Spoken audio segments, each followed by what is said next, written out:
me train. No. Let me train with you guys. That's all I need is training with you guys. Well, good. Welcome to the Coach Cameron Soccer. Apologies, episode 630, where I bring on past players from my past, my big time past. I hear me, Joe. Oh, sorry, I just Turn that off. closed it down. All right, thank you, buddy. Yeah, we don't want to hear it twice. This is I just bring on past players that I've coached to talk about all the negative sides of me coaching when I was young and dumb, and now I'm just older and still dumb, but less dumb. And I'm very excited about having these two past players on with me. Joseph Jaju, how are you doing, Joe? Doing well. Joe, when did you play at PC? 2012 and 2013. How long were you at PC? Oh, too many years. Okay, we'll talk about that one.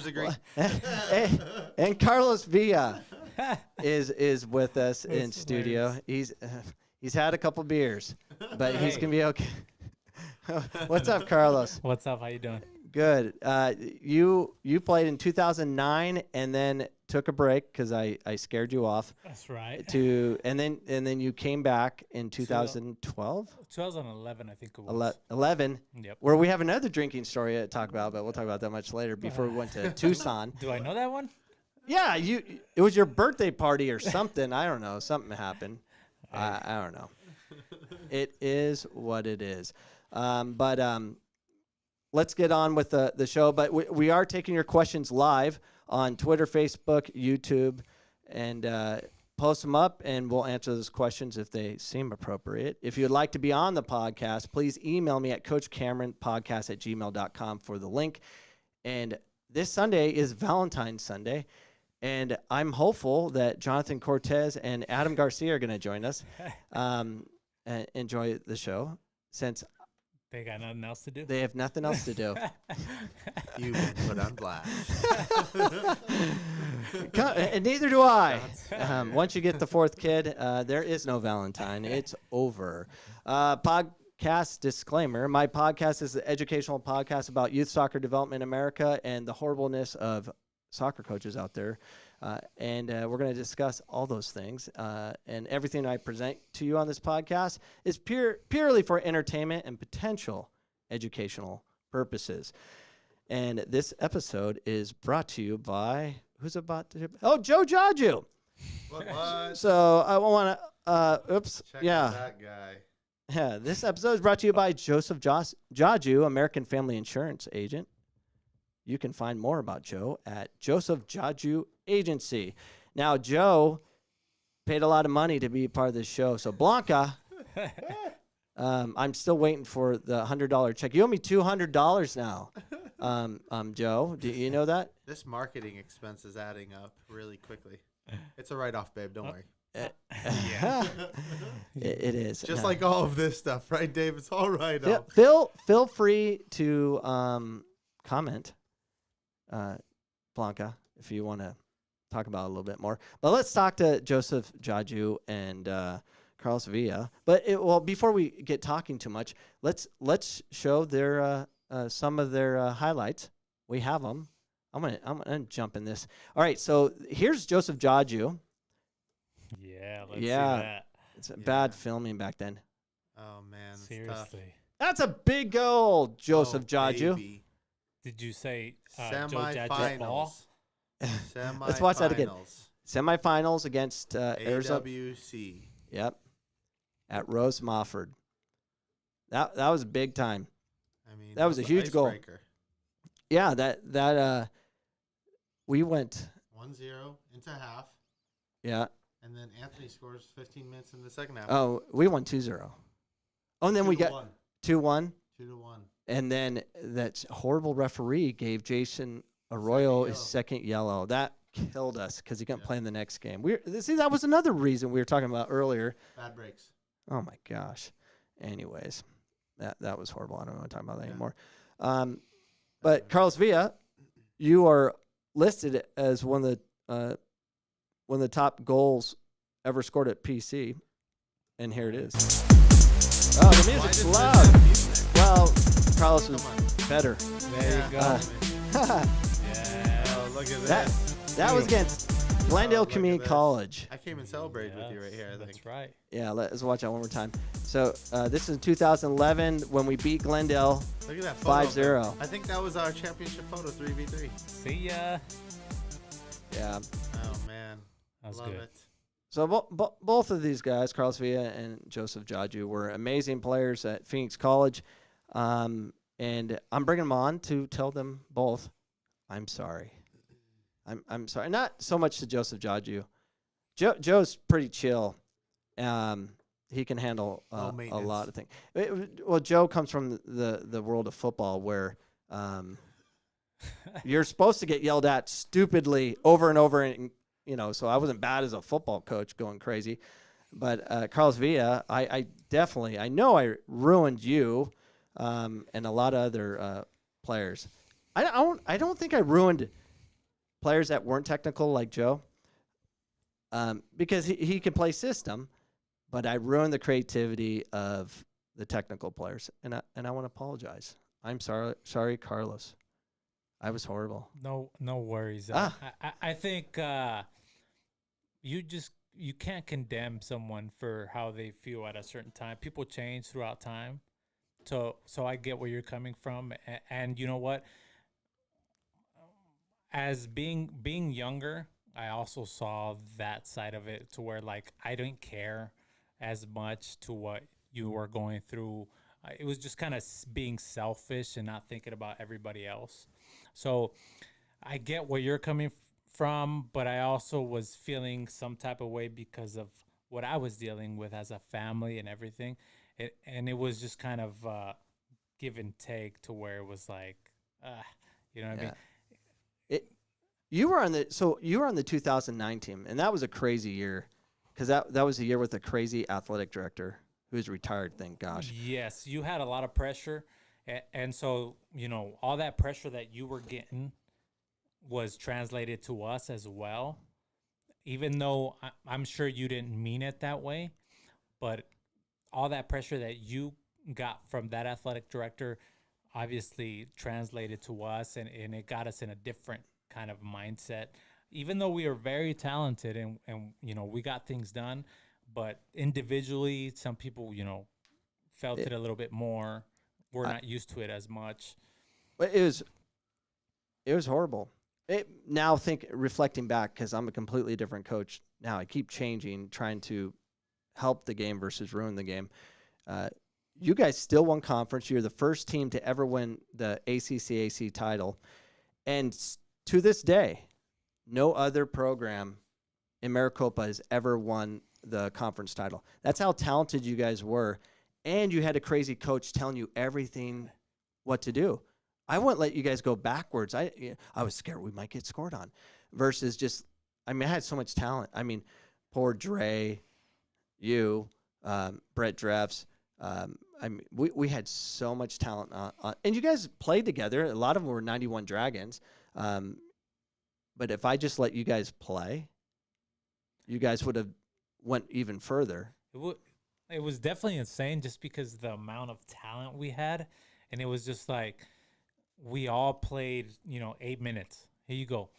8 minutes in, give it your all, come out. Yep. There were so many guys on the team that can put in the effort, put in the work, that it was just kind of like, all right, I'm going to go in 8 minutes, give it my all, get out. And it was kind of like a team effort, but at the same time, the way you were coaching was like, all right, it was kind of getting into my head for sure. I don't know about any other guys, but it got in my head to where I was like, shoot, like you're second guessing yourself. Second guessing myself. All day. And it was just like, I didn't know if I was putting in the amount of effort for the team to win collectively and just get the result.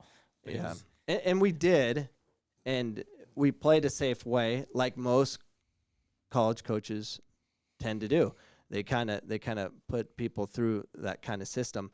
But it was unfortunate. I need to post this up real quick. So Jessica McDonald says, you can slip a piece of paper under that Easy, vertical. Jess. Easy, Jess. What? I was on my back foot. What's I can jump. Come on. Yeah. So, and then Jonathan Garcia says, coming from a rival, I agree, but at the same time, you all were winning. So I don't know. You know, true. We, So- we were definitely winning, but it wasn't But the I- game was ruined. Like, that explains why you didn't come back. Let's talk about that real quick. Let me jump in though, because I had an interesting perspective of being on that 91 Dragons team. I was there playing football, and I got to watch as a fan. And watching the games, you got to see Dave do a hockey sub. I mean, it was a line change. it's literally And I'm watching, he had 7 or 8 of my teammates come and swap in 20 minutes into the game. And you're thinking, wait a minute, soccer is a rhythm game. And these are talented guys that aren't used to coming off the field. yeah. And you guys kept putting results up because you had enough talent. You overwhelmed teams with talent. But I think that's why it's interesting to kind of have our perspectives. You were a technical player. I wasn't a technical player. I was a system player. I was somebody that could plug and play, and it worked for what you did. So there's the pro and con. But I also have the jaded perspective of being able to watch you guys and think, it's hurting these guys. Brett Dreffs didn't come back. Nope. You left for a year. Dre didn't come back. Nah. Scotty left. A number of these guys were one and done for the most part, and you had most of these guys playing together the last 4 or 5 years.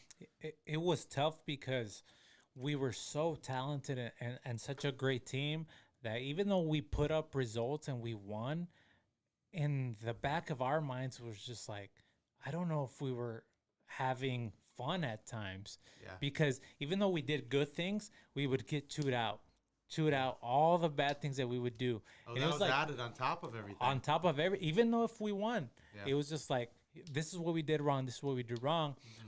But in the end of the day, it's like, that's life. You know what I mean? Not all the professional players agree with a coach or play to a system that they have. That's why great teams tend to fall, or great players tend to fall off at certain times because of the coach. You know what I mean? Some player, as soon as the coach gets let go and a new coach, the players level their Goes game up. Yep.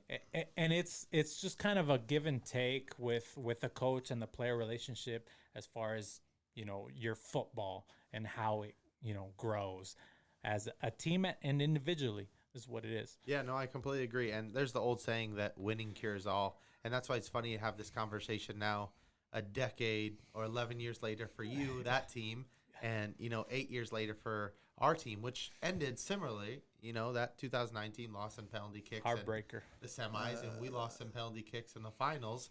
And, it was all fun and games until that loss occurred. And then you get to see the finger pointing and so on and so forth.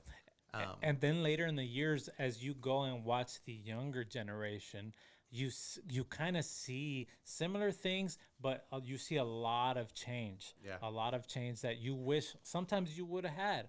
You know what I mean? So it brings up the level of play, Yeah. but at the same time, it's tough, when later in the years they don't get the results that they want and they work for. Yeah, I think that's such a good transition into what was in the back of my mind. Dave had a conversation with me at the end of 2011, your second year, and that was when I was going to come back and play soccer. And I say so many times, Dave saved my life in so many ways, got me back on my feet physically and going in the right direction. But that was kind of our starting conversation. Dave goes, hey, it's been 5 or 6 years since you've played soccer competitively, but can you come be a captain for this team? And I think I was able to do that because I had that perspective. I got to watch all of my best friends play 4 or 5 years prior, and Dave and I had a relationship from when I was 13 years old. I played for him back in Palm Valley, so I knew Dave's personality.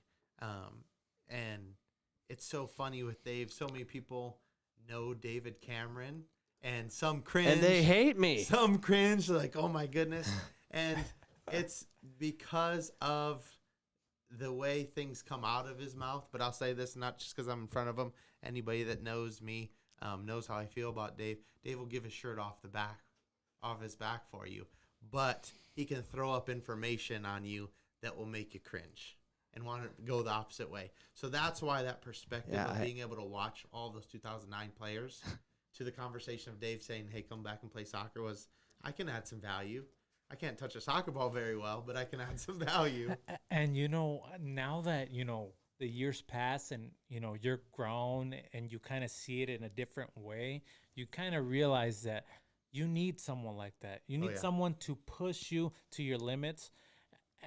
And you don't need a friend. Mm-hmm. You don't need a friend. You need someone to push you. And even though, you might not agree with what he says, but it's coming from him in a good perspective, in a good idea. So you need to just stick to it, man. I mean, you're not always going to be on a team where there's a coach that you like. Yeah. You know what I mean? You could be in one of the greatest teams and the coach could, be on your, could mess with your mind a little bit. But if you're winning, it cures all. And you learn from him, you just kind of got to deal with it a little bit and just kind of manage it and make sure things go well. Oh, for sure. Right. So, real quick, and Carlos, you probably haven't seen it, and Joe, you've probably only heard about it. I've transformed my coaching to be player-led, and I've transitioned from coach to manager. I refuse to be the one that interjects the game, especially talented players. I want the game to be theirs.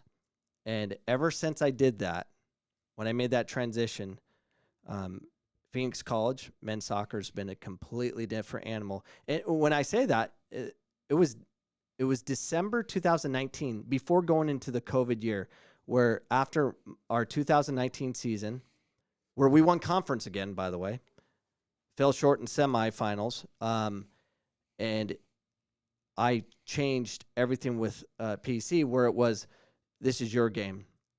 I'm never interjecting at all. And then we played GCU in February, and we outclassed them. And they played their starting team, and they were freaking out. We were up 2-0 at halftime, and the referee was scared, because Shellis and his staff were going to kill him if they weren't getting the calls or whatever, whatever you do as a coach to manipulate the officials. And my pregame talk, kid you not, I told my my players, I'm like, and I'm sure I'll be destroyed online for saying this, but I'm going to say it anyways. I said, be Mexican. Just be you. Go. And just play Mexican soccer. That's what we got at PC. They play more soccer. They watch more soccer. They do all the things we as coaches want players to do. They need to be part of the game. They need to play the game. My guys were playing in 6v6 leagues and different competition the night before we're playing Grand Canyon because they just have to play. We had a huge advantage over GCU because every one of the players on PC that was on that field against GCU in February of 2020, they were true soccer players that they play. And I let them play, and they kept the ball the whole time. I mean, we beat GCU before, but it was kind of run and gun kind of stuff. We had the ball, and it was entertaining. And I was just sitting there with me and Coach Carmen, and we're just sitting there, and I just whispered to her, I'm like, do you believe what the heck's going on? We didn't practice. We got up at 5 a.m. and lifted weights and ran 3 times a week for 2 months while GCU is getting spoon-fed protein shakes and all these people helping them and having everything. And we just show up, and we did what we did. And then I'm like, it works. Let them be them. And then COVID hits. Because after we played GCU, we lined up FC Tucson. We were getting set up to play the Rising based on our performance against FC Tucson. And I was so excited. I'm like, oh, we get it. And then we got shut down. And it was just devastating. So that's a crazy thing that you bring up. So I guess as a coach, you have to evolve. I know there's a lot of coaches that stick to their, one thing works for a year and they just stick it out. And that's all they want to do. That's all they want to do, just stick to their ways. And sometimes it doesn't work that way because you get, these younger players that are used to a different style of play that doesn't work with what you bring to the table. So it's like you have to adapt and kind of work with what they bring to the table, and you kind of have to bring something, manage whole group with a different style of play. You can't just stick to your same routine because it worked 1 year or 2 years. So I think, over the years, I think that's what you did. You did, I mean, obviously it worked for a certain amount of years, and then it started not to work, and then guys started to just not want to play anymore. And you kind of saw that and adapted and just kind of let the players bring in new ideas, and it just kind of helped your coaching, and you just kind of stepped aside a little bit and let them do their thing, which I think a lot of coaches need to be aware of that kind of thing. It's I remember when I played, when I was playing at PC, I hated every coach I've ever had, and I became that. And I remember my coach at PC at the time, he was giving me saying something, and I just went off on him. I said, shut the F up. And I had a lot of clout because if he takes me off, they lose, because I was like his golden child. I mean, no one wanted to go PC back then, and I led the country in scoring, so he wasn't going to take me off. But I had that kind of power to do that because I knew what he had. And it was, I became that, which wasn't good. But I actually stole the concept, or I didn't steal, I copied. But if you watch the movie Forever Strong, have you seen it yet, Joe? You seen the movie? I don't know if I've seen it. So good. Yeah, we It's actually an amazing watched it. movie. It's We about watched it. it's about Have the I? oh, you've seen it? It's the rugby story. It's a true story about the winningest coach in the United States.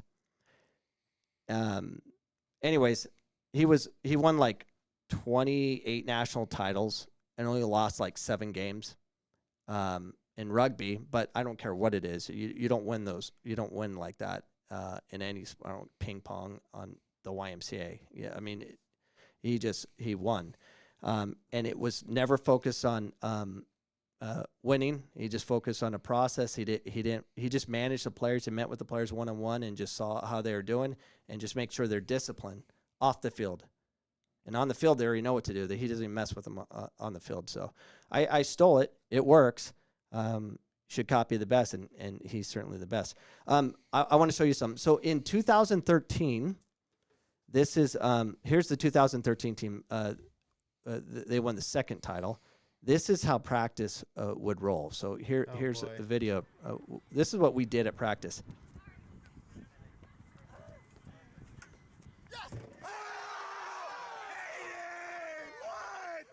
We had so much fun. Must be nice. We, I got the worst in 2009. oh yeah. Oh man. What? Hey, you know how many shirts I sold for Dave Cameron? A lot. Oh, I had that video. Did I send it to you?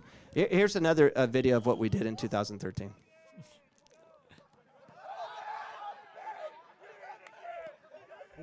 What are you in 5th grade? Oh my Yeah. gosh, this Having was so it. much fun. I had didn't- the worst. I didn't was do it. this. I just show up to practice and they were doing this. This was it. You didn't have Marty here, huh? No, Marty wouldn't tolerate this. Yeah, exactly. So, in 2013, that's all we did. We were so good.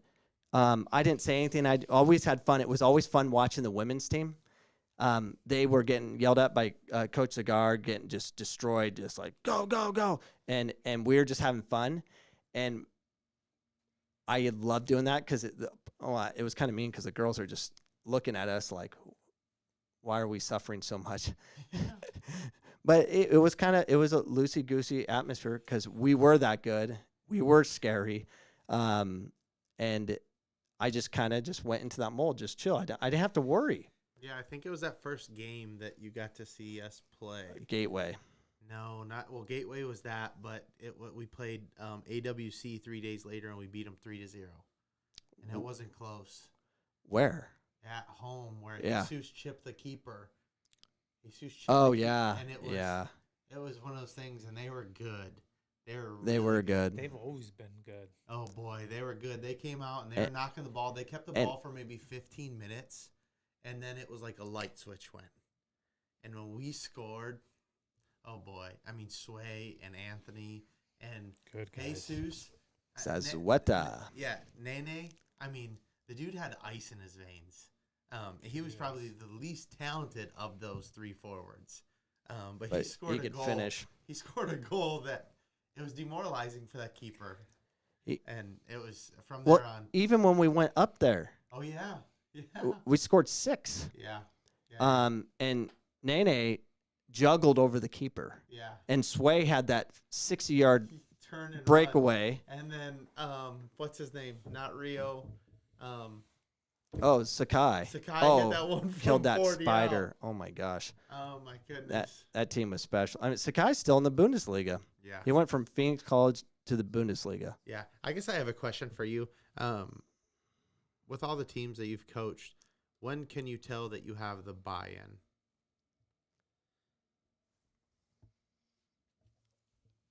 After the season. No, that's not fair. I- Because I- you got to make changes in the middle of the season if you're thinking this is not going well. I never know. No? I never know. I know more now because I meet with all the players one-on-one almost weekly, and I get a buy. I knew the 2013 team we knew had a buy-in right away. You guys were just having fun, and it helped having you as a captain. You kept things in order. I mean, when I knew I had control of that team is when you went off on who was it you went off on? You went off on one of the players. I don't want to out him, but he was visibly shaken that you would address him. If I addressed him, There's Tokpa because you benched him. no, All not right. Tokpa. I All never right. had Tokpa. I never had Anthony's buy-in. Way to add him out. Yeah. But Trying to keep it low key. Yeah. yeah, Yeah. I never had Anthony's buy-in. But Yeah, I think that was 50% of the season. It was I'd go in for 20 minutes. You knew I needed a sub. I didn't have that cardio, and then I'd come out and manage a lot of these personalities because Dave, even though we are still having fun, the tough skin wasn't there. Soccer's a different environment, but a lot of the kids didn't have necessarily the tough skin.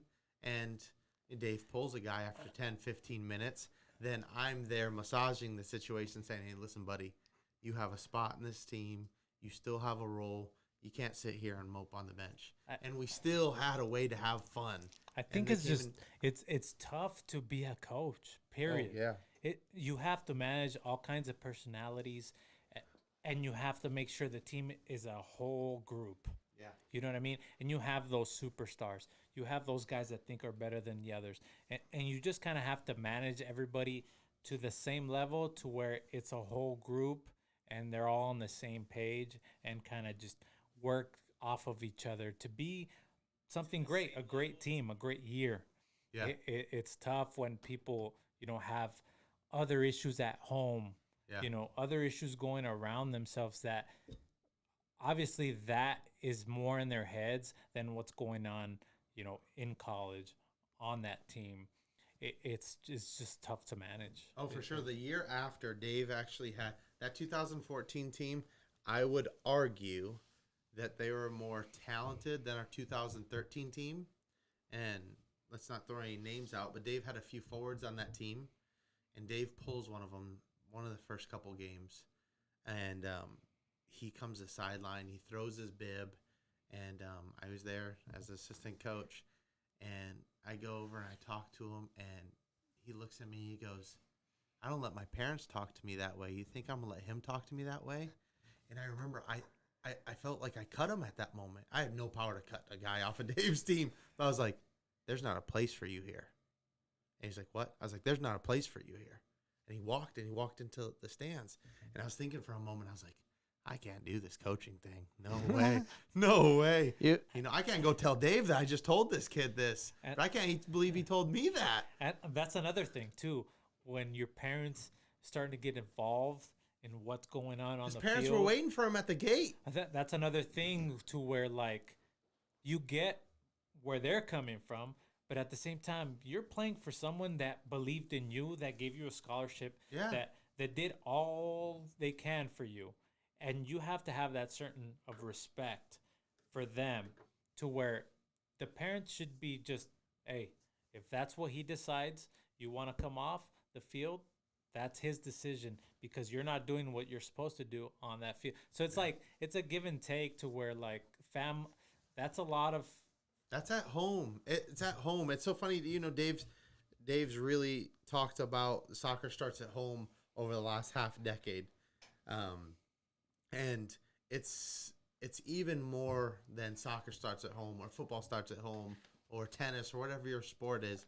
It's so much about those interaction that parents are having, because if kids feel like mom and dad are gonna bail me out, well, if Dave Cameron talks to me a certain way, I'm not going to tolerate it because I know mom and dad are going to bail me out.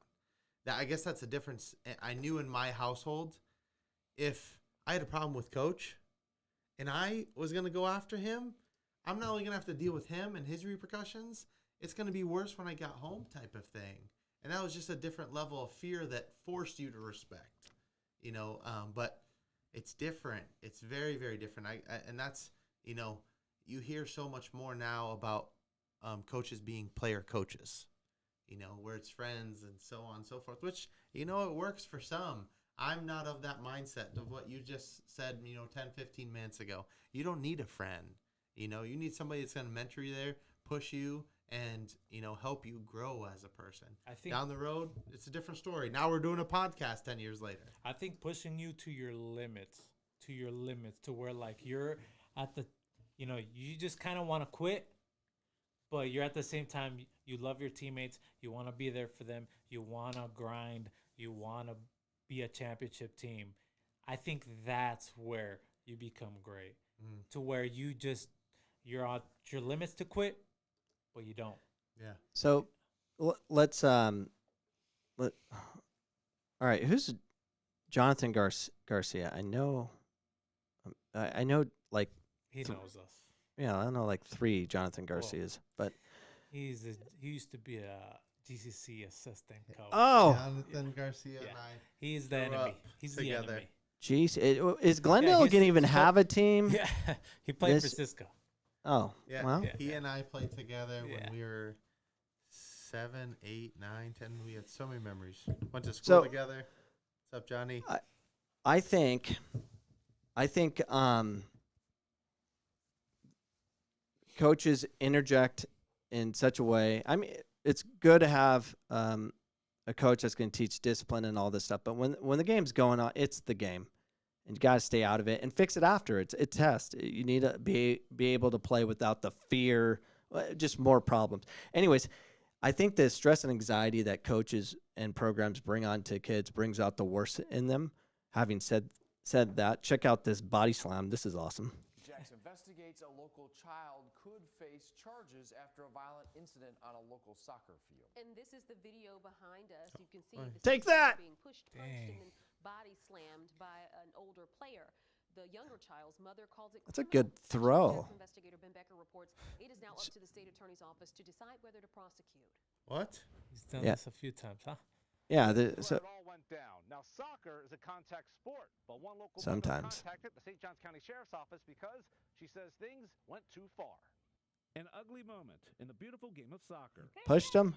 And he punched him, and he picks him up and throws him on his back. Here's to show a boy Now, the pushing, question is, punching, what body happened slamming a younger before? player Yeah. during a soccer match. I think his coach yelled at him And another St. Johns to County mark him middle school. tighter. My He said, child all right. would have been seriously injured, paralyzed, and potentially never the same again. Jasmine Monroe's son is in the 6th grade. She says the other child is an 8th grader. I first met Monroe last week to walk me through what happened. You're saying he body slammed him right here. Yes, right here. We've seen it. This is like the 10th time we've seen it. But Monroe says that hasn't. Anyways, Man, they're young. yeah, it, And when it goes on way too long. 8th grade, and when he reaches So, 9th grade, anyways, Well, did you see the other one that was trending on social media of some guys that jumped this guy that used to play? I don't know if he played for FC Arizona or whatever, but he was playing in one of these Sunday leagues, and he got jumped in to where he's paralyzed now. No. Yeah, dude, there was all these donation posts. In the middle of the game? Well, after the game, Yeah. they had some type of interaction during the game to where at the end of the game they decided to go after this kid, and basically They beat now him.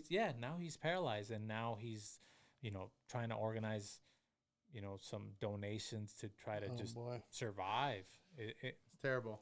I mean, there's no place in the game for that. No place in the game for that. Yeah. And I'm not going to get into, maybe that kid said something about the other kid's mother or something like that. You don't know. The kid was body slammed. He's a red card. Take him off the field. It's at that point in time where it goes back to what we said. The parents have to step in at that. Like, they need to discipline this kid, and there's repercussions. He doesn't play the rest of the season or But have you. I would have to say I agree. But don't go it's not a but prosecution and stuff like that. well, in my opinion. Not, people- not in this situation. Not in this situation. But the one The I'm other one, saying, yeah. I mean, Yeah. come on. Yeah. You go and jump a guy after the game in the parking lot, And now you're he's gonna go to jail. paralyzed? Yeah. Come on. Yeah. You change. But the thing is, we as coaches don't know what's going on in every player's head. No. So there's no need to add more problems Stress, To- more to- stress, yeah. to cause someone to go off the handle like that. You don't want to be in that situation, especially now. Like, I'm trying to be very careful not to like do a Joseph Jaju moment where I make fun of him while he's trying to stretch at PC. But Different. It works different for different people. I know, but you got to be careful. You don't want to be that one. I You got know. a story I need to get out there. So in 2009, when I decided to, I was just fed up. The style of coaching, he was getting into my head to where I was like, man, I don't know if I can play for this guy anymore. And it was funny because I was like, all right, I'm just gonna take some time off and see what happens. So I decided to tell him, hey, I'm done. I'm gonna take some time off. I don't want to come back here for another year. And then in the process of that, I remember him calling me. He called me and he was like, so are you gonna play for me next year? And I was like, nah, I don't think so. And he was like, I know where you live. I know where you live. And I'd be on the phone and I'd be like peeking through my blinds and be like, dang, is Dave out here? Is Dave out here trying to get me back? Oh, it was hilarious. But it was just like, he was trying to get me back, but I was just so fed up. I was like, man, I don't, to where the point where like that, I think I took that whole year off. And then the following year, I was like, man, I want to play again. And I went to GCC. I went to the rival school and I talked to Dan Littlefield, and I was like, all right, well, let's see what they got to offer. And I did a whole tour, talked to him, whatever. And it basically, I went home and he gave me the option to go there. And then a few weeks later, Dave called me, hey, do you want to come back to BC? And I heard in the voice, in his tone, I was like, all right, I'm going to give him another shot because he just sounded different as a different person, not like in 2009. I was the same. There was no difference.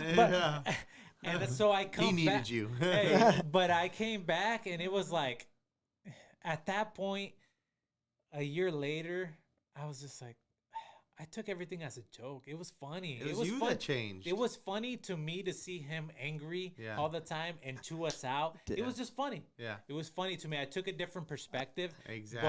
But I took like what he was chewing us out for. Yeah. I took it and I was like, all right, let's make this better. You know what I mean? But I had a different perspective in my mind of how he was, and it was just funny that year. It was funny to see him chew us out. Oh yeah, see, and you changed, and that's why I when we were setting up this podcast, I said, Dave, I'll invite myself to this because I have an interesting perspective of knowing so many of those 2009 guys as teammates growing up playing soccer. And even for me, like, and you, we didn't play together, but Yeah. in 2009 we connected. Yeah. We connected.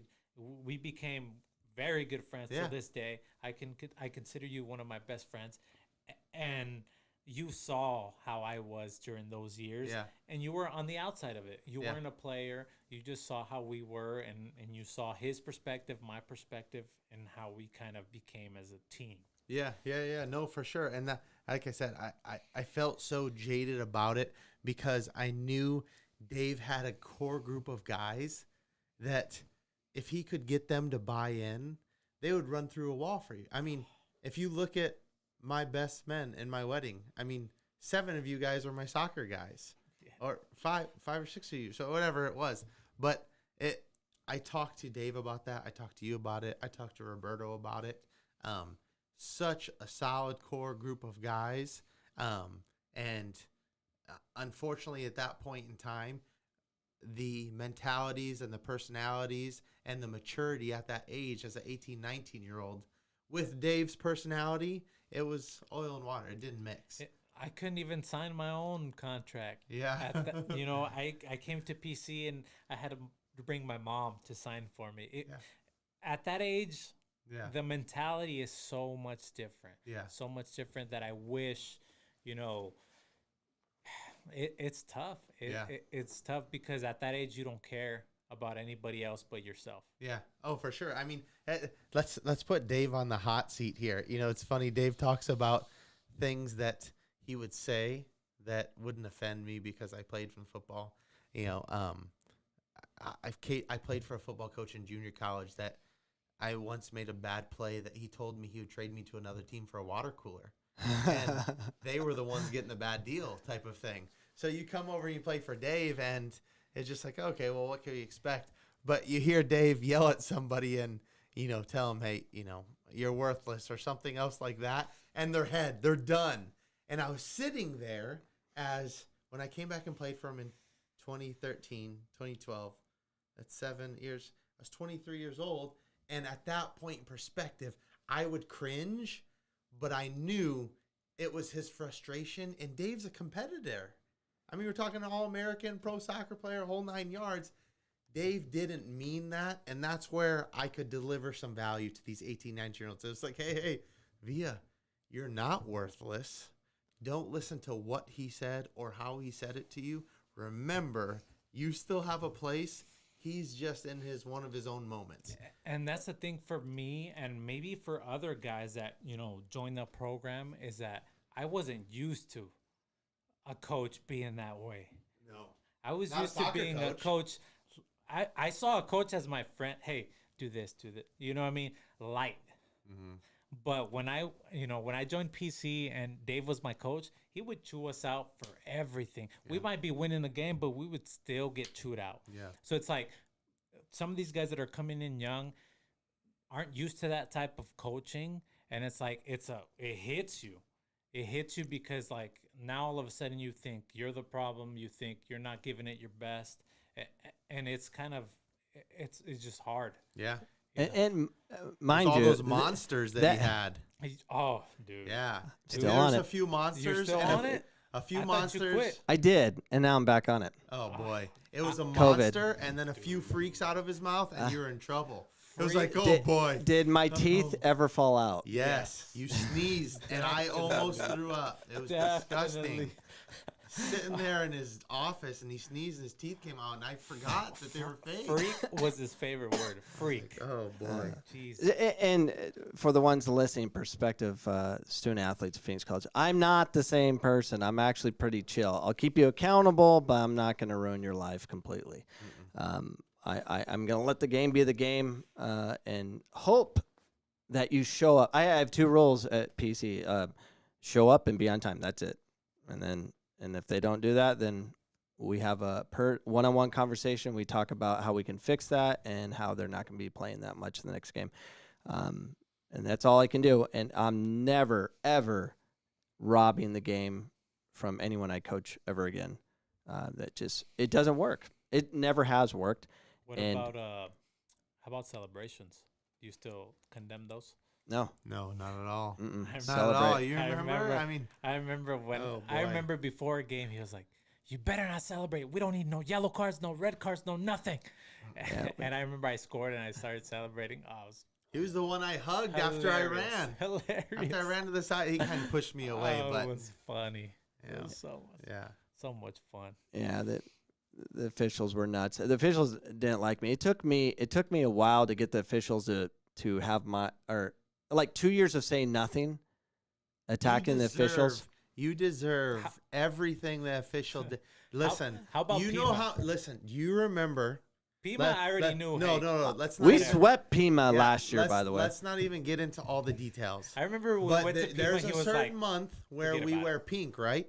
Yep. right. Official wore pink socks, and Dave lit him up.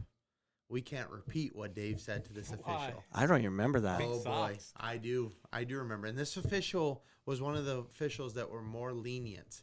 I can see his face right now. I can't remember his name. He made a bad call, and Dave attacked him and then went after his socks. And I was like, not a chance. For the next 60 minutes, we don't have a chance of getting anything.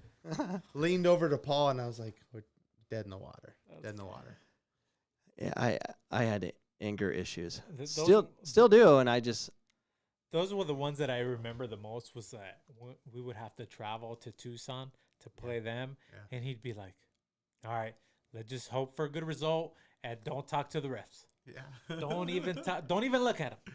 Yeah. Whatever happens, happens." And we get out and we work at it again. Yeah. It's like, yeah. Once you go to Tucson, it's like they're so biased. He's a different person they're in so Tucson. biased. They just Oh, like Tucson, no. Tucson, everything. They're- Yeah. Dave's a different person in Tucson. Dave's best post-game speech ever was after we lost to Tucson in the semis my second year. Dude. My first year. We lost to Tucson. He was livid, and you know what he says? He's looking around. He goes, "Hurry up. Let's get out of here. They don't even have sidewalks here." I looked They around. don't. I paused for a moment. I was so confused. I was like, they don't have sidewalks here. What? All right, get on the bus. Let's go. Tucson doesn't have sidewalks. They don't spend the tax dollars well over there. It's better now. They have stadiums and stuff. That's kind of cool.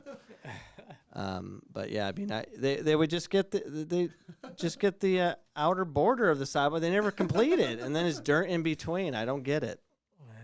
Yeah, that was interesting. So- Talk. Yeah. So Joe. So so this is Sebastian and I. Look how fat I am. Oh yeah. I found that weight you lost. So Sebastian right there is, one of the top. PC and Yapai were just a bidding war to get Sebastian. I had to give him everything. Keep your financial aid, whatever. And he's now having some weight issues. He just messaged me. He's lost a bunch of weight. And then Joe, here's you and look at that. Look at you. I wish I was that skinny. Well, the last time I went to a game and I saw you and you were really heavy. And then I went to another game right after that, I think months apart, but then you were really skinny. Then I was like, wait, what's going on here? And Plant-based, baby. Is that what it is? Well, no, Or it is was it actually fasting was first, and now I'm plant-based. I can't trust anything this guy says when I it don't comes to eating. either. I Because don't the either. level of Dude, monsters they take. Exactly. So I'm plant-based, but I drink Yeah. all these monsters a day. Guess what? If you don't eat Yeah. for 16 hours because you're jacked up on monsters, That's insane, man. it's different. I mean, Victor Valentine says I was on crack. Accurate. What's up, Victor? Poor Accurate. Victor. And I like to apologize to Victor as well. I'm sorry. I've ruined that kid too. Man, I wish we could hang out again as a team or, as a group. I definitely missed the team atmosphere or even just the guys at 2009, 2011. I've always wanted to get as much, and we almost did it. We had a lot of the 2013s and We did a 2013 versus 2009 game. yeah, that no, was but good. we had a 2013 Better than a adult 2009. team. Yeah, 2009 was kind of weak. No one showed up. Everybody was kind of, Yeah, was I rooting messed for that you team guys. up. I was rooting for you guys. I still did work. I had to play with the 2013 boys, so I mean, Well, yeah. One thing, Joe, this'll. I'm kind of doing this every podcast now. Like I want Noby's drum back. So that's Nobi's drum, Oh boy. and Great he was memory. our best fan by What a far. guy. Yeah, he was amazing. So here's Joe getting he came to our banquet, and he passed away a couple years back, and his family left us the drum, and we had the sellout game. Here's a picture of the sellout game. I mean, it was packed. Look at that. What a That's good junior game. college soccer. That's That was us against Abby. yeah. Let's see. Can I see the drum in there? Yeah. So we spanked Yavapai 5-0, the worst loss in Yavapai's history, in front of 3,800 people, and our drum was being used at the game. And after the game, it disappeared, and we've been looking for it ever since. If anyone knows where that drum is, please get hold of me. You can just email me at coachcameronpodcast@gmail.com. You have any whereabouts, or you bought it off at some pawn shop, or, let me know. I'll buy it back. It's a sentimental value. This guy just showed up. Every game. He just showed up to a game one day. It was, I think it was Chandler Gilbert was the first game. He just showed up and like, who's that guy? Beating a drum, and he's Japanese. You could tell he was waving the Japanese flag. And I asked Rio and Sakai, I'm like, do you know that guy? They're like, no. But And we we read about them. Yeah, I read about him in a PC Bear Tracks or something, and he's been at every game. And one of my most favorite, there's so many great stories about him. We went to Chandler Gilbert again, and he showed up with his drum, and then Chandler Gilbert didn't want him with the noisemakers, they called him, and they said he couldn't have it. He refused, and then he went to the middle of the field and started praying to the soccer gods. He's like, this doesn't make sense. And, he was irate that they would take away his drums for a soccer game. Wow. And so we just spanked Chandler Gilbert horribly for that. And then he wrote an email to their president, the chancellor, everything. Yeah, I mean, he's very passionate. Yeah. But, what's crazy about him is he would send our AD at the time reports about the women's program because he's like didn't like how they played. It wasn't good enough. Yeah. And I'm like, and I remember Chris. Chris is talking about it, and Chris Cigar was all about. It was like, yeah, that's good. That we need more passionate fans because he would go to all the women's games. But he was the best fan in the world. And he passed away, and we want that drum back. It's sentimental value. We need that drum back. So maybe after doing 5 more years of podcasting, I can get that drum back. So I need that drum back. Anyone can, any ideas on that? Let me know. Yeah. So, all right. So what else? Where we're at? This podcast is over an hour, and I can't believe people are still listening. But you remember that time where I don't remember who we were playing. We might have been playing Mace. I remember I showed up to practice, and I was pretty wild back then. But I came back from a haircut, and I had stars on my side of the head. And then he saw, and he was like, Frank, why do you got stars on the side of your head? You're not a star. Show me that you're a star on the field. Otherwise, take those off. And we had a game. That week. How'd you play? I remember, I think it was Mesa, and I scored like a 30-yard shot, upper V. It was windy. That might have helped, went upper V. We'll take but it. anyways, I scored it, and then I looked over to the bench, and I just kind of did my arms like this, and I was like, "What's up, Dave?" But that just stuck in my head. He was so angry that I got those stars on my head. It was so funny. I love it. Man. But it was just the little things where he would get angry, and it was just like be in the back of my mind, It kind of helped me, help me put in work and sure. make some goals and For sure. be one of the leading scorers in 2009. Yeah. Yeah, I think Dave asking of us to have tough skin was a good thing for a lot of us. We just didn't know it at that point in time. It gives you the perspective of, hey, if I knew then what I knew now, while we're sitting here doing this podcast, if you took, a Victor or a Dre or a Brett Dreffs or a Colby or Scotty Oscilier, any of these guys, and you put them in our shoes now. Obviously, we're all a lot more mature. I think everybody needs that hard coach Yeah, at we can a point in appreciate time. it. We can That's the appreciate thing, it. though. The thing is that we're so young at the time that Yeah. it's like we don't care Yeah. about anything. Yeah, All we want to do is just go play, yeah, go party, go do all the extra stuff. yeah. But it's like when there's someone there to mentor you and kind of see it from the outside perspective, we don't take that account. But now I see it. Now that we're older and now that, I mean, it could have brought a little bit of more out of us. Oh, But for sure. at that time, I decided to just give up. And I just decided to not play. And who's to say, that next year, sticking it out, I might have been even a better player. Yeah, yeah. I mean, think about that perspective now. Think about how much you changed and grew from 2009 to 2011, and it was you that he didn't change. He was still saying freak, Same eating guy. Circle K hot dogs and monsters and stuff like that. It was you that changed, And I was lucky enough to have my interactions and playing career with Dave at 22, 23, to where, I had that perspective of seeing the craziness, but also appreciating that. So I gave him a different version of myself, and I grew for that.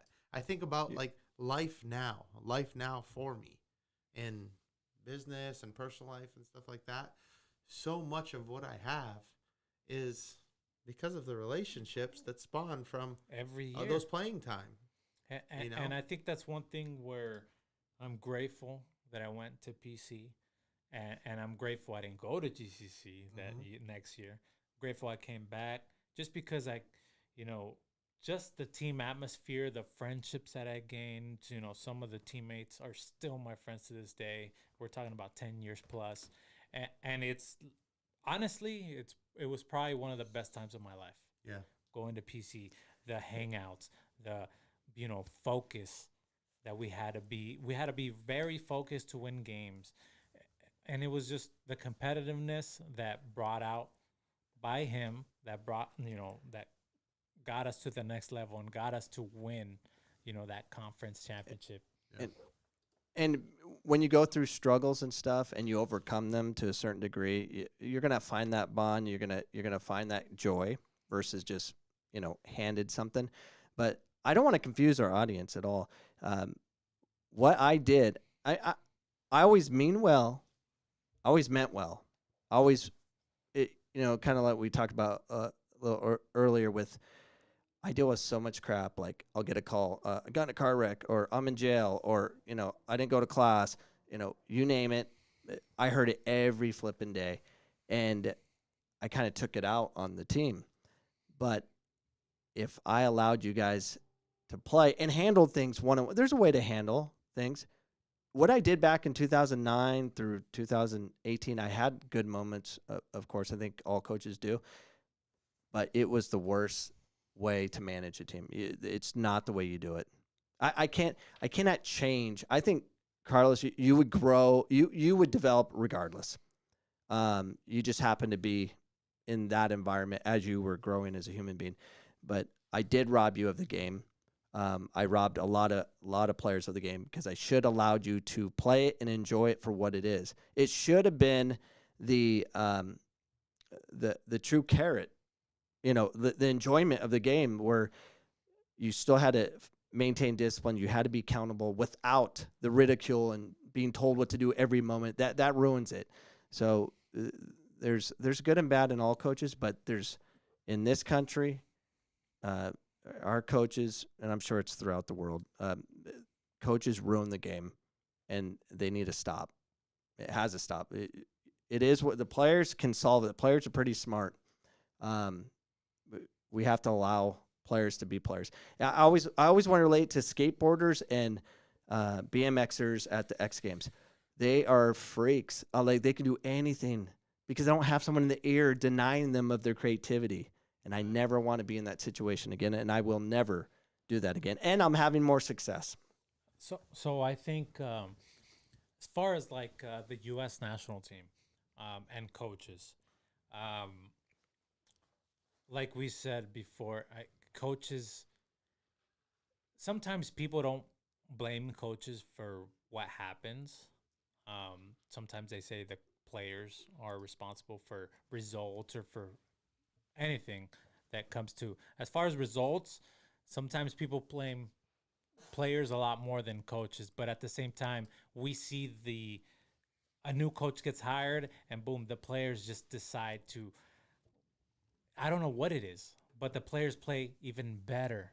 And it could Yeah. be the same group of players, but it's just that coach that is maybe a little bit more lenient, maybe strict, but at the same time lets them have fun. And so like it just brings players to grow and be a better team as a whole.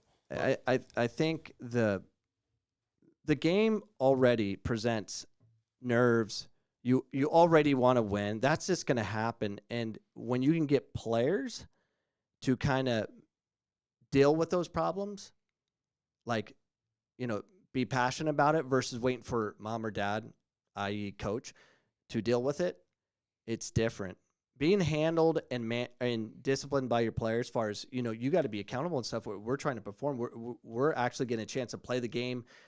We can play. We're allowed to play. It's like you won the lottery.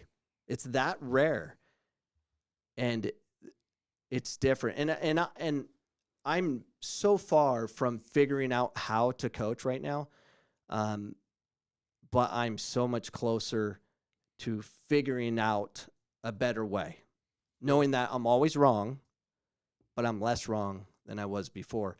And that's the mentality coaches have to have. And if you're a coach out there, if you haven't tried to adapt to something a little bit different, advancing your game, you need to stop coaching. You have to evolve as a coach. I think as people, if we have something that has worked for us, we tend to stick to it. We don't hear what other people, might have to bring to the table. It's happened to me in life, work, whatever it is. Sometimes there's other ways to do things that might build a team up. But the coach or the person in charge doesn't like hearing those things, doesn't like, just because you're on top of everybody else, they don't like to hear that. Yeah, and I think you have to be open-minded to hear suggestions that can possibly bring a team together or work together as a team and give you better results. But it's the ego, that sometimes doesn't let you do that for you. And I think as a coach, as a person, you have to evolve. You don't stick to your same mindsets from 10 years ago. I think different from 10 years ago. So it's just a constant, evolving from your thoughts, from your mentality, basically, is what it is. I think coaches walk such a fine line each year with players, especially at the JUCO level. I think on the JUCO level, coaches deal with a much more fragile mindset. You got kids that maybe aren't qualifiers, kids that didn't necessarily get the looks that some of the other kids get. So there's a laundry list of issues that go into a junior college. Yeah, so there's such a fine line that they have to walk, and there's fragile personalities and mindsets. But the biggest thing is, and this is why I've always had such a fascination with coaching and leadership, is that if you can get kids to trust you, then that's when you get the best out of them. Okay, you got your system in place. Maybe I want to play for Coach Cameron's system. Maybe I want to play for Via's system. But outside of that, if I know I can trust you, you're going to follow through with what you promised to me.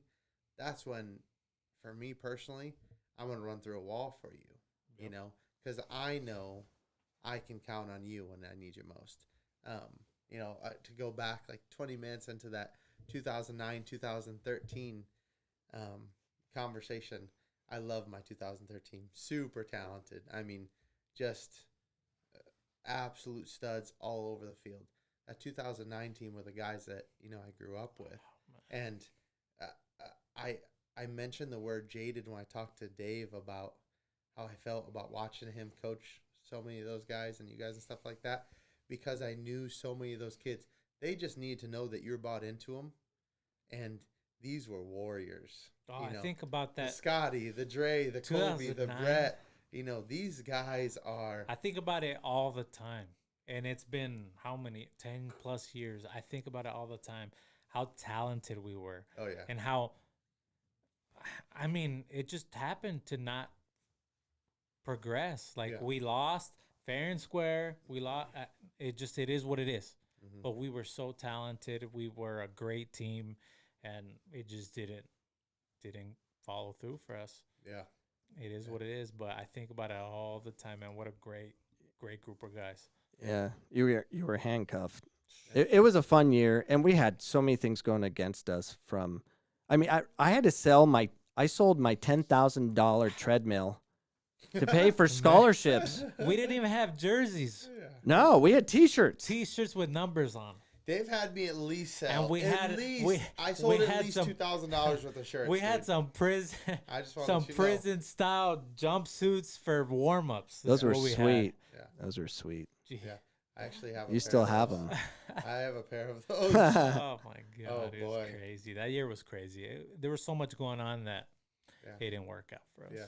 Yeah. Oh my gosh, that was unfortunate. And it is what it is, but and I appreciate this opportunity to discuss it. And I don't know anyone else is doing that. Like coaches that after they coach for a long time are reflecting on like, okay, what did I do wrong? How do we not repeat it with the future coaches? Because the coaches we have today, yeah, they might have their A licenses and all that stuff and their master's degrees or whatever they have to do to advance as a coach. They're all nuts, majority of them. This is cool because it gives you the perspective of a player, of what we went through, of what you didn't see that we were going through. And it's just a good thing for future generations to have, to try to stick it out. You know, we all go through all kinds of things in life, but if you stick it out, you get the best of it. Yeah. You get the best of it and you reap the rewards. And to add to that, I think there's value in doing this, the podcast, and having these conversations in general, because Dave's going to go into the 2021 season, and he's not going to be starting from scratch as far as he's got a new game plan. Dave now sits back in his coaching chair, lets these kids do that. He's not starting from scratch. He's starting from experience. He's had these types of conversations. He's got the input back from us. He's able to go back, and look at 15 other guys that, things maybe went a certain way and say, well, you know what? I can control this. I can't control this. And I think that's what's so important about this reflection period. Like you said, Dave, you can go into next year and say, okay, well, I'm not starting all over brand new. I'm starting from experience now. I think also the diversity in the coaching staff. I know you had Sergio a little bit. T. I think just that is very helpful because they can relate to players and what players, go through as well. And kind of that coach that, has been through it all can relate to the players and kind of talk to them, mentor them, and just kind of be there for them so they can, excel and succeed during the season. It is a good thing that you do. Yeah, I have T's still with us. Carmen, a female I love goalkeeper coach, but she's awesome. And the thing is, I always get from administration and at PC, they're like, "You have a female coach?" I'm like, "I have the best goalkeeper coach." She's awesome. I don't consider her female, So- male, anything. She's the best. So positive. Oh my gosh, she's amazing. I stole her from Glendale. I bought her. Like, how much they paying you? Okay, I'm gonna give you full, whatever it takes. But yeah, she's amazing. And then we got Paul Allen, who has a ton of experience, of course, on the strength world, but he's also two-time state champion of Brophy, so he has that experience. And we're getting Brophy kids, which is unheard of, for PC. And Beto. Beto's an amazing trainer, and he's a huge impact for our program because He can relate. he can That's rate. for sure. Yeah. Yes. Yes. Because he still plays too. You probably play against him. I've played with him. I played against him. Oh Yeah. yeah. It's fun when I play against him. Yeah. That's for sure. Yeah, Another talented guy. I do believe we currently PC has the best coaching staff, hands down. No one in this country at our junior college level doesn't even come close. We definitely have the best coaching staff. Who's replacing the Yavapai? Oh, yeah. They just added Luciano, the old NAU coach. He was the women's coach at NAU for years, and then he lost that job and went work in Vegas. And then I'm so glad they got him. He's an alumni from Yavapai. I was very concerned because Yavapai they can't drop. Yeah. If they drop, That hurts everybody. it's gonna ruin the game. I mean, it would suck. But I love that competitiveness that we had against them. It was just, weeks prior. They got nasty fans too. Dude, weeks prior to just be like, all right, we're playing Yavapai. Get your mind right. You know what I mean? We're gonna do. Dave would be like, I can't lose to Yavapai. I got this shirt with all these results. You're I signing cannot, legends. I cannot lose this. no, to Glendale. Oh, that's The a Glendale. Glendale. Yeah, That Yeah. was great. that was hilarious. Yeah, I was still have that great. jersey, and we did suffer one loss. That wasn't me. Tell you that, No. boy. We have that at Never high lost to school. Glendale. I didn't. Never lost to Glendale. Nope. In case you're watching Johnny Garcia, never lost. Spanked them. Yeah, it was like 24 straight games before we lost to them, and then never again. Which year lost to him? Yeah, what year was that? That was after me, that's for sure. Oh, that was their disqualified year.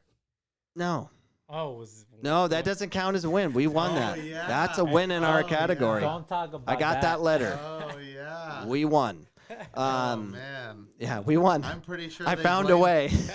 I'm pretty sure they that's one blamed thing that I'd on Dave. That's one thing I'd remember. He would find ways. I remember he'd be like, I'm gonna read the rule book, and just hours and hours I of won't- reading rule books trying to get Yeah, away because with we things. got on the bus afterwards, and That's Dave was like, hilarious. "Nope, they're gonna have to forfeit their whole season." What are you talking about? They're gonna forfeit their whole season. Oh, so Week later, GCC forfeits their whole season. What is going on? It's like, wait a minute, you're gonna blame us for you guys breaking the rules? I don't think he ever slept. He was No. just trying to figure out I ways. never- I'm like, Yeah. Jesus. I No, never but stopped. so many of those GCC guys were like, "It was your guys' fault. Like we would have spanked you." Like, Yeah, what are they you talking blame about? PC, but that was in your reality, year. Yeah, in reality. No, that was I think a year after. No, that wasn't my year, 2012. No, it was 2000. The year I didn't was play, I 2000. think It wasn't what 11. It was 2010. 2010 was it? Yeah, because No. I've heard. Yeah, because We were good. Yeah, Like, but, 10 was but when that's we when got they Javi. forfeited their. it was with their you, season. Joe, It was because 2012. we weren't even going to make the playoffs. We played Pima. Yeah, Yeah. We went to Pima. Oh. Yeah, it was your year. Oh. Anyways.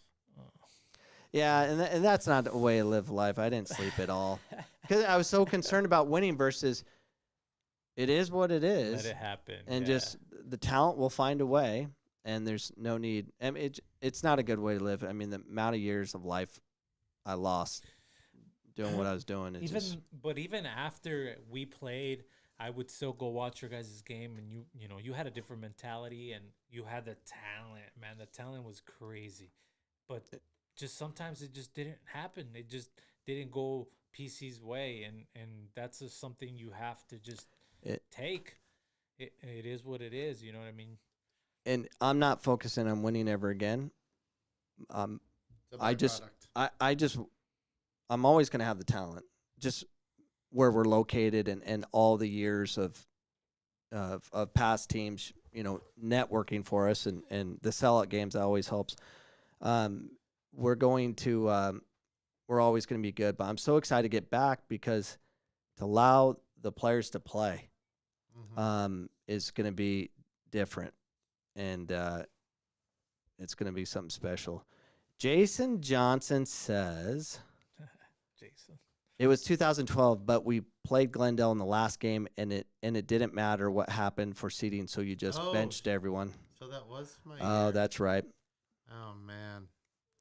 I guess Thank I got you, that Jason. blemish. Yeah, it didn't matter because I knew they were forfeiting. I knew it was over, but yeah, it is what it is, and I didn't enjoy those years, that because I mean you know Joe, you talk to people, you run into people. That Dave Cameron, he's a horrible human being. Yeah. Yeah, and I could see that. And that's what competition does. But I'm no longer doing that. I'm just going to move on. Yeah. But anyways, we're an hour and 30 minutes into this, and we're still Nice. pushing on the platforms over 30 viewers. That makes no sense. You guys are big stars. I tried. Hey, you got to start somewhere, Got to have you guys back, but yeah, I'm gonna end this podcast unless there's something just you have to get out. I got my stories out. What else? I got? That was quality. Hour and a half. Yeah, no, I appreciate you That guys was for fleet, coming man. on. I think it's important, and I certainly want to do this again. But we want Adam Garcia and Jonathan Cortez to be on this Sunday's show, 7 p.m. Mountain Standard Time, on Valentine's. They got nothing else. I to don't do. think they have a Valentine. I have a Valentine, but she wants nothing to do with me. So we can move on. So and we can settle the debate. Who is better, Adam Garcia or Jonathan Cortez as a goalkeeper when they're in their prime? I don't remember them too, even though that was, Oh my gosh. To me, Adam Garcia was legit. I got to see him I think play. one but of I the just best can't I've remember. ever seen. Yeah, still Adam was remember. good, but Jonathan Cortez was special.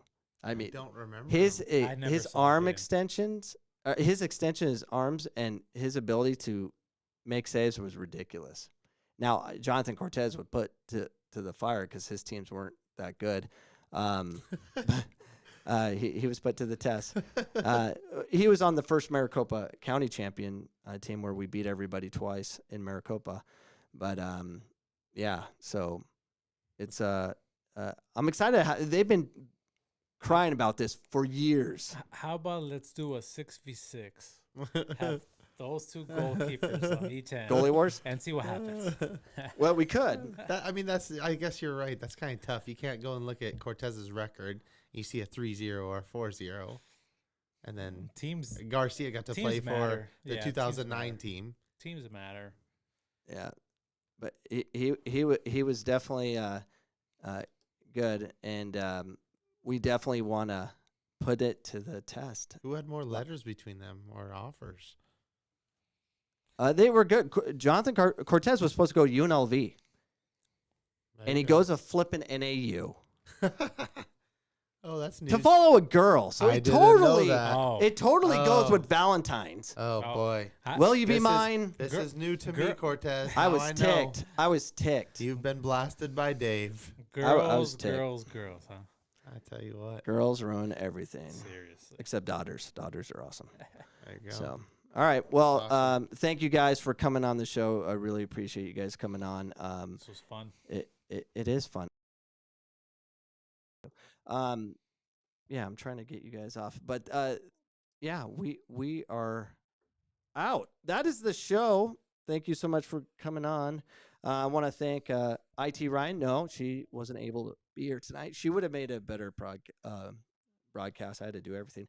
Big thanks to Carlos Villa and Joe Jaju, and thank you for all you viewers out there for tuning in. We hope you enjoyed the show, and we'll see you guys this Sunday, 7 p.m. Mountain Standard Time, in our Valentine's special, where hopefully we'll have Adam Garcia and Jonathan Cortez in studio to talk about their Valentines, and we'll do that. We all and also a reminder: we have daily podcasts Monday through Friday on more about youth development and the horribleness of coaches, including myself. You can find me on iHeartRadio, Google Play, iTunes, or wherever podcasts are found, or go to CoachCameron.com for direct access to the content. Hopefully, I'll see you this Sunday. We are out. Peace.